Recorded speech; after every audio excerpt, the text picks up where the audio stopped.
WARCRY, Part 2, by Christopher James Loosely, 6 months before the War of the Gods.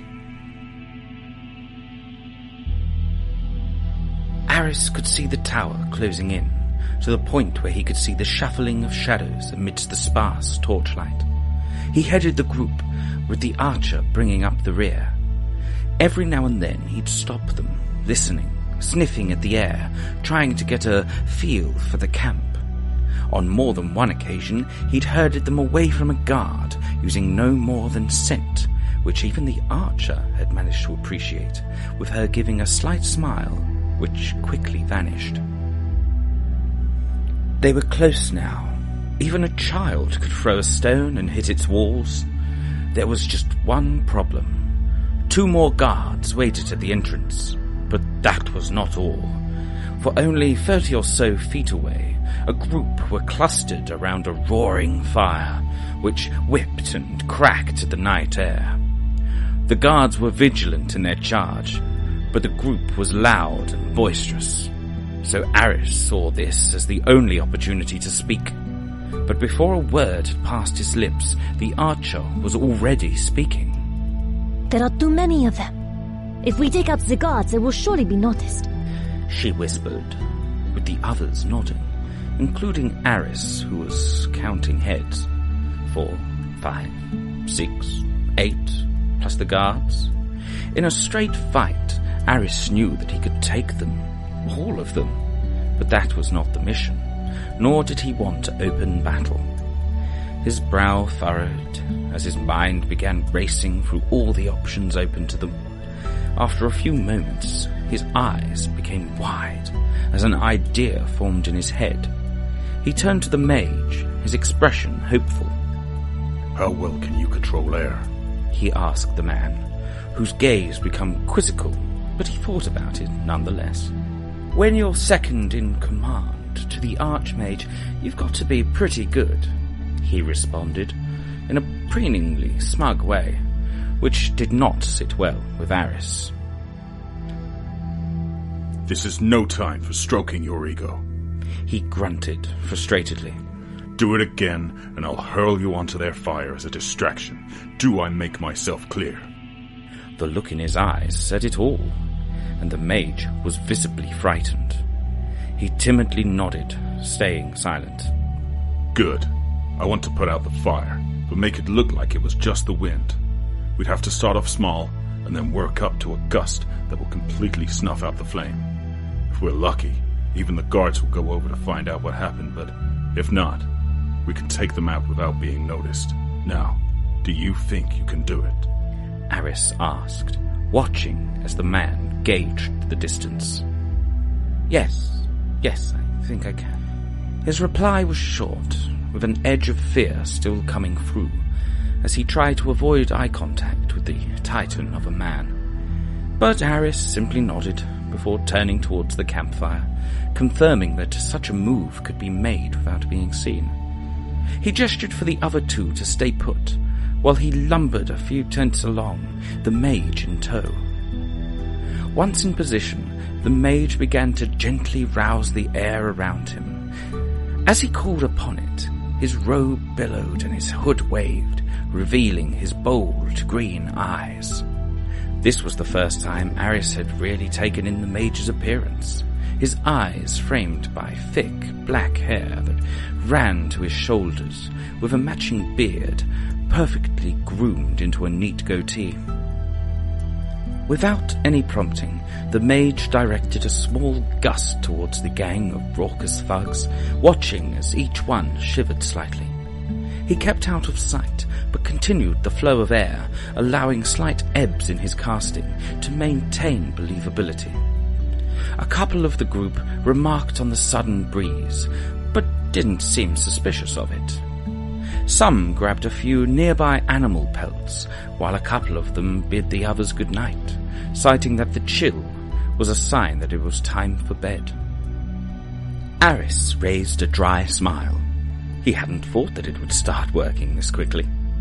As the mage continued his efforts, Aris too began to manipulate the air, adding a slight edge to the chill, Once again, the mage was surprised, but realized that Aris could probably control all 4 elements. The drop in temperature seemed to go straight through the pelts that the remaining soldiers had wrapped themselves in, with audible grunts coming from the group. This time, 3 of them rose up, bidding the remaining few good night, before wandering off through the camp. The last 3 seemed to be in competition with each other. The steely looks of determination in their eyes told Aris that nothing would shift them, not while pride was on the line, something he almost found amusing. But they needed to complete the mission quickly. With a huge final push, the gust turned into a blast, a wall of freezing cold air, which hit the group like a war hammer. All at once, the 3 were knocked over, the wood from the fire was scattered across the floor, and the flames were snuffed out. This was the opportunity that they needed. Without prompting, Taldir and the archer let loose a throwing knife and an arrow, respectively, as the 2 guards turned towards the commotion. Aris was not pleased. He hadn't killed the group, just stunned them for a few seconds. When they regained sense, they'd see 2 bodies, brightly illuminated by the tower's sconces. Angrily, he shot the 2 a glare, before growling and breaking cover. The mage was concerned, but Aris knew that the remaining men had to be dealt with, before they had reached their feet. With surprising agility for his size, he unsheathed his sword, stabbing with both precision and unexpected silence. Out of the darkness, Aris scowled at Taldir and the archer, and both cowered in fear. Breaking from the pair, he turned to face the dead guards before approaching them. Quietly, he dragged both the bodies at once, slipping them between a tent and the tower wall, whilst hoping that they hadn't drawn any attention from within. He listened closely, noting a distinct conversation coming from the first floor. With a relieved sigh, he relaxed slightly. It hadn't appeared that any notice had been taken to anything outside the tower.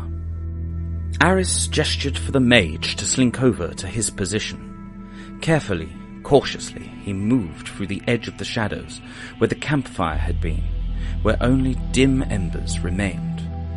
Aris was vigilant in his watch, being sure of the mage not being spotted. However, as he turned to the archer, she was already crossing the brightly lit path. He didn't even have time to scold her before she disappeared into the tower.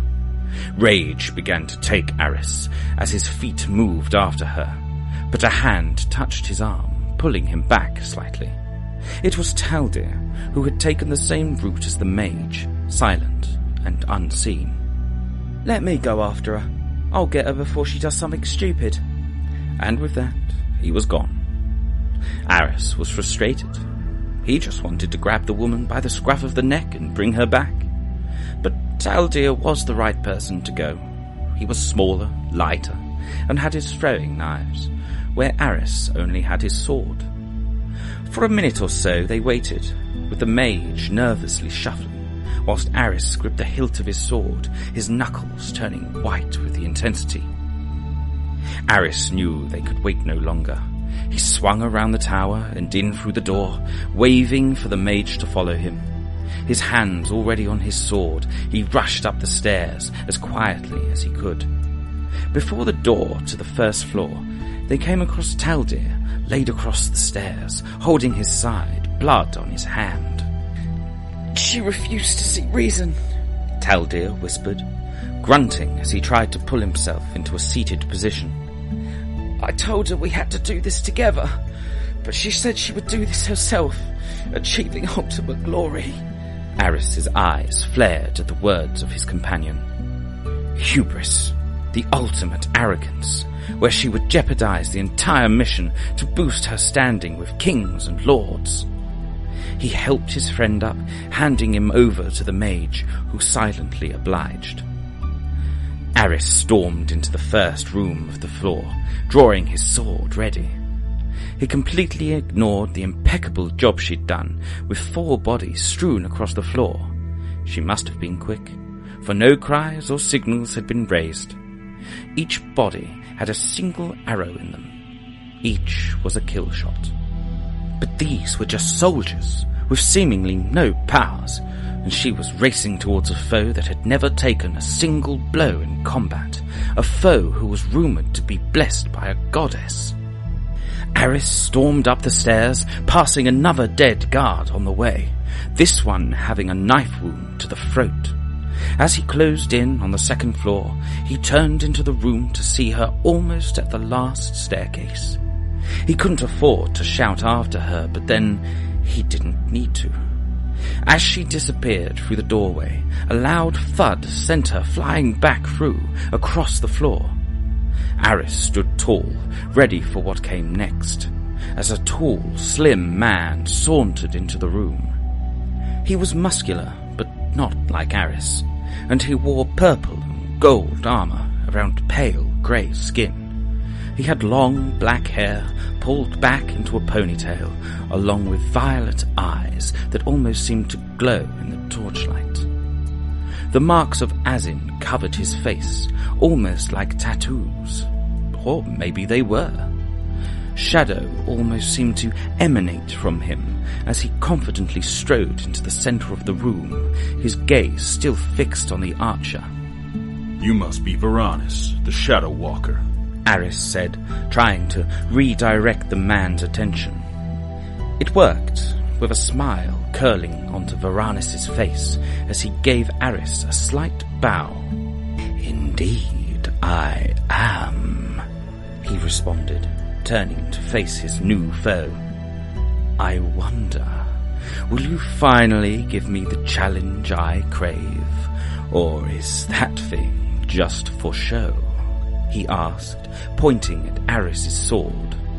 I don't need this to take you on, he said mockingly, which seemed to stir something in Voranis, his eyes widening along with his smile. Aris took a moment to glance at the archer, who was at least moving. That sounds promising. Yes, I can sense your power. It calls to me. Voranis licked his lips, seemingly savouring the prospect of their battle. But then something caught both their attentions, a creak and a twang of a bowstring. The archer had managed to get herself onto a knee and had shot straight for Voranis' face. Her smug expression fell, though, when Voranis caught the arrow in mid-air. But she didn't have time to look shocked either, for when she looked down, a small throwing knife protruded from her abdomen. She pulled the knife out, which was covered in some kind of green oil. Immediately, she buckled over as Voranis' poison took hold.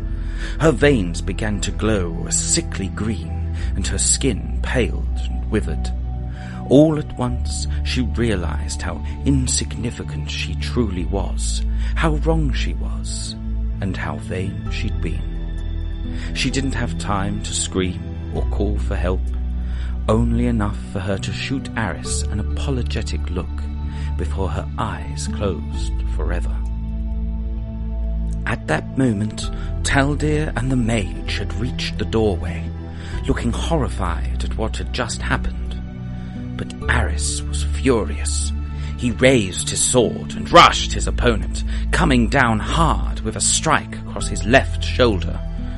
Easily, Voranis dodged, and Aris knew that a child could have seen his clumsily telegraphed attack. Before Voranis could counter, Aris pulled back, recomposing himself. Voranis had already pulled two swords out, and had begun circling Aris, a smile ever present on his face. The pair did not leave the other's gaze, as they watched each other, gauging, analysing. Eventually, Voranis went in for the attack, with Aris blocking, but with his second sword, Voranis took a chance on Aris's other side. With a quick push back, Aris disengaged the first sword, narrowly parrying the other. Aris couldn't help but smile. Usually his fights were over by now. For the first time in centuries, he felt satisfaction against a single opponent. This time, He went on the offensive, coming in with a thrust which he cunningly swept up into an upward slash, throwing Voranis slightly, forcing him to jump back. "Your skill with a sword is admirable, perhaps greater than mine," Voranis stated confidently, an impressed tone slithering through his words. Aris simply grunted, knowing that there was no more to this man than some fancy swordplay. Seeing that Aris would not be toyed with so easily, Voranis shrugged before throwing himself at Aris with a flurry of strikes, all of which were dodged or parried. Aris now had a feel for Voranis' strength and skill, and he hoped that he could at least match him, if not outright beat him. He narrowed his stance, lifting his sword horizontally over his head. But as he stepped forward to attack, Voranis threw down his swords before bringing his arms out to his sides. Seeing this as his only opportunity, Aris launched himself at Voranis, knowing he had to end him quickly before he had the chance to use any powers he might have. But he was too late. Voranis laughed maniacally as shadow burst from his palms and then from the floor in a circle around him. Aris was forced backwards by the blast, losing sight of Voranis. When he finally locked onto his target, it seemed like he was floating, swooping inhumanly on the shadows. With a thud, he landed in front of Aris, his violet eyes beginning to glow. "I am going to have fun with you," he said, smiling as he began to cackle. All in an instant, Voranis' skin grew darker, and the shadows around him seemed to emanate a purple aura. With a sickening screech, he lunged at Aris, and then all went black.